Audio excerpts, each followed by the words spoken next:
요한계시록 1장 5절에서 8절까지 말씀을 보도록 하겠습니다. 여호와 하나님 야훼 하나님은 여호와 라파치르의 하나님이십니다. 내가 지금 육신적으로 힘들거나 고난 중에 있거니 역경이 닥쳐왔을 때도 하나님은 나를 사랑으로 안아주시고 하나님의 인자하심으로 포옹해 주십니다. 아주 따스하게 포근하게 어느 누구에게서도 받을 수도 느낄 수도 없는 그런 아름다운 하나님의 영을 느낄 수가 있는 것입니다. 그래서 우리 그리스도인들은 희망이 있고 하늘 소망이 있는 것입니다. 이 땅에서의 모두가 모든 것이 아니라 오직 삼위일체 하나님이 나의 모든 것이요 나의 소망이 되시면 그리스도의 영이 있으니 어떤 광야길에서도 구약에서의 말씀처럼 낮에는 구름 기둥으로 밤에는 불 기둥으로 나의 길을 나의 미래를 열어주시고 밝혀주시고 어둠에서 견져주십니다. 지금 내가 육신이 아파서 힘들어 하십니까? 아니면 다른 사람들 때문에 괴로워하십니까? 고난 속에 있나요? 로마 시대의 그리스도인들처럼 그의 삶이 현실에서는 핍박과 박해가 있을지라도 영의 계시를 받은 말씀을 맡음을 받은 사도 요한에게는 감옥에서도 아무런 문제가 안 되고 오직 예수 그리스도의 영을 받은 자로서 성숙하고 지정의가 잘 갖추어진 인격체로서 고난 중에 있는 교회들에게 그리스도의 사랑의 편지를 잘 전달해주고 있습니다. 하나님의 별명이 또 여호와 이레라고 하시죠. 언제나 사랑하는 자들을 위해서 준비를 해주십니다. 사람도 준비해주시고 외로운 자에게는 또 다른 방법으로 위로와 격려를 해주십니다. 하나님의 사람들은 온몸으로 보여주시고 신앙심으로 후손들에게 사랑과 자비와 인자하심의 하나님을 우리에게 잘 전해주시고 있습니다.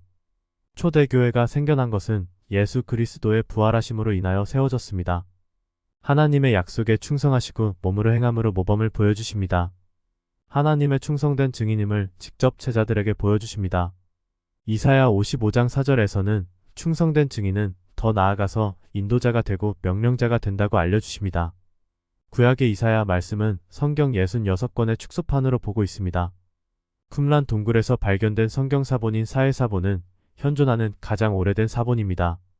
이사야 61장 1절에서 2절의 하늘은 나의 보좌요 땅은 나의 발판이니 너희가 나를 위하여 무슨 집을 지으랴 내가 안식할 처소가 어디랴 물은 마음이 가난하고 심령에 통회하여 내 말을 듣고 떠는 자 그 사람은 내가 돌보려니와 라고 말씀하십니다. 요한계시록 1장 5절에 예수 그리스도의 피로 우리 죄에서 우리를 해방하시고 라고 말씀하십니다.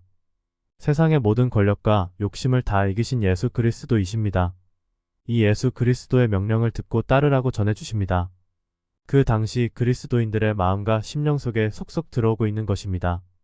절대로 그 당시의 그리스도인들은 어떠한 위협에도 굴복하지 않으시고 오로지 예수 그리스도의 길을 따라 가겠다는 마음이 깊숙이 가슴속에 새겨집니다. 그래서 요한계시록 1장 5절을 통해서 하나님은 나의 소망이고 위로와 격려의 책임을 잘 알려주시는 것입니다. 로마서 11장 22절에서는 하나님의 인자하심과 준엄하심을 보라 라고 말씀하십니다. 어미는 조금 무서운 느낌이 들지요. 그러나 하나님의 본질은 인자하심입니다. 하나님은 감시하시는 분, 우리에게 벌을 주시기 위해서 말씀하시는 것이 아니라 너희가 나의 사랑과 자비함과 인자하심으로 들어오라는 메시지를 전해주시고 있는 것입니다. 나는 지금 어떠한 상황인가요? 사탄의 속임수에 속아서 늘 불안하고 겁이 나고 두려우신가요? 아니면 성령님의 도우심과 인도함을 받아 악한 영을 물리치고 몰아내고 있습니까? 요한계시록을 볼 때 특히 중요한 것은 하나님의 인자하심과 자상하심에 초점을 맞추어서 본질의 시각을 잘 바라보며 나아가야겠습니다. 죽으면 죽으리라는 마음으로 살았던 믿음의 선지자들처럼 우리도 그리스도의 영으로 신앙심과 사랑으로 모든 역경들을 이겨내고 승리의 삶으로 나아갑시다. 요한계시록 1장 3절 말씀의 하나님의 예언과 계시의 말씀은 우리에게 주신 맡기신 예수 그리스도의 십자가 사랑을 몸과 마음으로 받아들이고 그 삶의 충성과 인격의 아름다움을 본받아서 함께 같이 걸어가자라는 메시지가 깊겠습니다.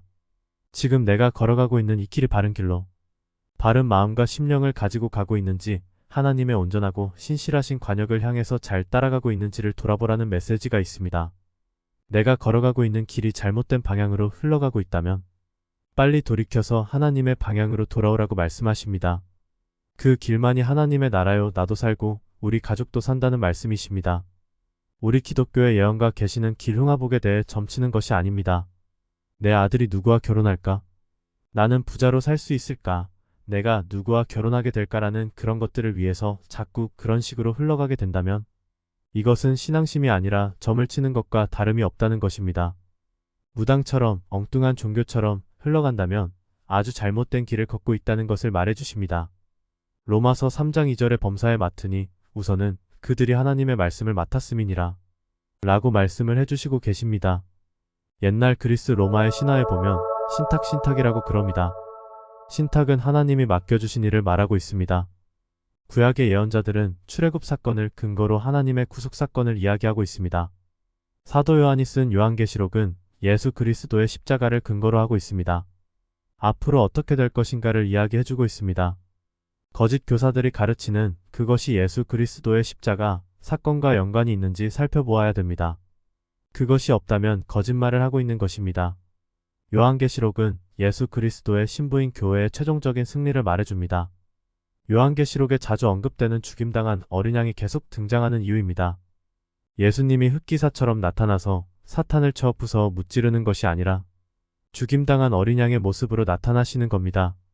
구약시대 예루살렘에 예수님이 입성하실 때 유대인 백성들이 호산나 호산나 외치듯이 그런 세상의 강력한 흑기사를 기대하거나 내 문제를 다 해결해 줄 분으로만 예수님을 맞이하시면 안 되는 것입니다. 나의 죄와 우리 인류의 모든 죄를 사하여 주시려고 이 땅에 오신 예수 그리스도를 바로 알고 바로 영접하고 따라오라고 오신 것입니다. 다른 이단들의 교주나 건물의 크기와는 아무런 상관이 없는 것입니다. 교회 안에 있는 교인들이 제일 중요한 존재요. 학교에선 학생들이 최고로 중요한 존재이듯이 그 중요한 존재가 바르게 잘 성장해 나아가는 것이 교회의 존재 목적이요. 학교가 지어지는 중요한 이유인 것입니다.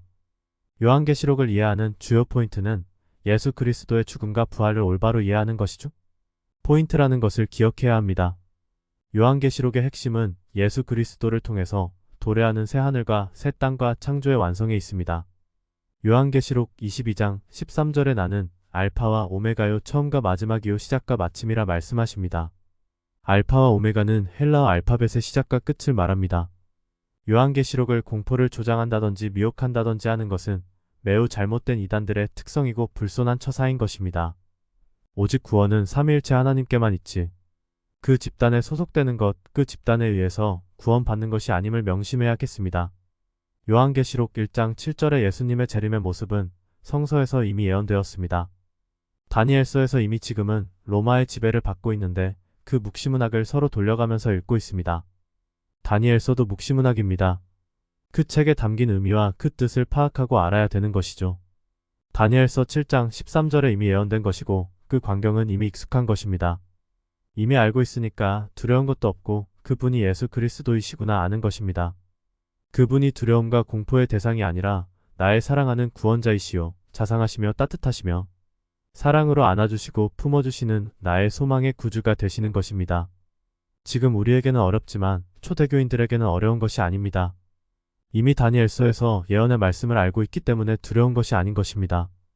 우리도 요한계시록을 계속해서 읽고 깊이 묵상하고 하나님과 바른 사랑의 교제를 하면 점점 생소하지가 않고 새롭지도 않고 하나님의 사랑 안으로 들어가서 함께 삶을 누리시면 되는 것입니다. 모든 땅과 하늘, 바다, 구름, 산소, 동물, 식물, 대 자연들 모두가 하나님이 주신 선물이요. 나를 위해서 창조하신 것임을 누리시길 바랍니다. 진짜 중요한 것은 세상의 환란을 두려워하기보다 하나님을 향한 나 자신의 믿음이 더 중요하다는 것을 세상의 끝보다 더 중요한 것은 내 생애의 끝인 것입니다. 내 삶의 끝을 하루하루 오늘을 잘 준비하면서 삶을 윤택하게 신앙으로 살아내는 것입니다. 신천지에서 예수님이 타고 오실 구름의 색깔은 무슨 색일까 하면서 질문을 하는데 그런데 이것은 문학적인 표현입니다. 요한계시록 1장 7절에는 예수님의 위엄을 나타내고 있습니다. 초자연적으로 문학적으로 표현한 것입니다. 중요한 것은 예수님의 재림을 모든 사람이 다 본다는 것, 죽은 사람까지 포함해서 다 본다는 것입니다. 우리는 하나님께서 천지만물을 창세기에서 창조하실 때 우리는 그때 없었잖아요. 그러나 우리는 하나님의 창조를 이미 보고 있습니다. 꽃을 보세요, 빛을 보세요, 태양을 보세요, 산과 들, 별들, 달들을 보시면 하나님이 이미 만드신 창조를 나도 지금 보고 있는 것입니다. 하나님의 걸작품들을 보면서 산속을 걸어갈 때도 아름다운 새소리가 들리고 까치가 귀엽게 이쁘게 날아가는 것을 볼 때도 하나님의 숨결이 느껴지는 것입니다. 이 세상은 대주제이신 전지전능 무소부재하신 하나님이 창조하셨기에 모두가 가치 있는 것입니다. 하나님이 그토록 사랑하시는 하나님의 자녀들, 그리스도의 신부들을 위해서 창조하신 것입니다. 세상에 살아가면 모두가 돈이 최고라고 하는 사람들이 많습니다. 누구는 권력이 최고다, 아니면 명예가 최고다 하면서 살아갑니다. 그것은 일시적인 것들이며 잠시는 중요한 것 같지만 끝날 날에는 휴지처럼 사라지는 바람과 같은 것들입니다. 바람을 잡으려고 너무 애써다 보면 허무함만 느껴질 때가 있습니다. 바람은 잡는 것이 아니라 느끼는 것이요, 서로 공유하는 것이요, 그 속에서 하나님의 숨결을 보아야 되는 것입니다.